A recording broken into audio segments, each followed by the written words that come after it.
இதுக்கு தேவையான major ingredients என்னென்னு பார்த்தீங்கன்னா 200 கிராம்ஸ் பிளாக் சன்னா. இதை நான் ஆல்ரெடி ஓவர் நைட் ஊற வச்சுருக்கேன். அதுக்கப்புறம் ஒரு பெரிய வெங்காயம், 2 ஸ்பூன் பொட்டுக்கடலை, 1 ஸ்பூன் ஜிஞ்சர் கார்லிக் பேஸ்ட், அப்புறம் கொஞ்சம் கொத்தமல்லி.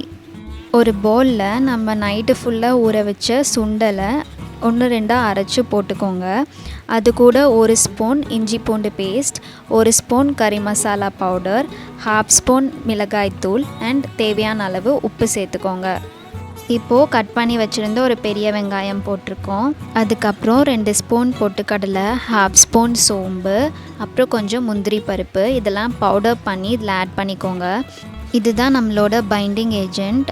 இப்போது இதை நல்லா மிக்ஸ் பண்ணிக்கோங்க. மிக்ஸ் பண்ணிவிட்டு கட்லெட் ஷேப்புக்கு இதை ரெடி பண்ணிக்கோங்க.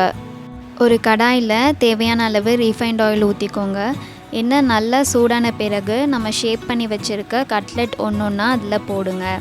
நார்மலாக பொரியல் பண்ணி தரதை விட இந்த மாதிரி கட்லெட் பண்ணி கொடுத்தீங்கன்னா குழந்தைங்க விரும்பி சாப்பிடுவாங்க. அவங்களுக்கு இது டேஸ்டியாகவும் இருக்கும், ஹெல்த்தியாகவும் இருக்கும். 2 சைடும் திருப்பி போட்டு நல்லா வெந்த பிறகு எடுத்திங்கன்னா நம்மளோட சுவையான சுண்டல் கட்லெட் ரெடி.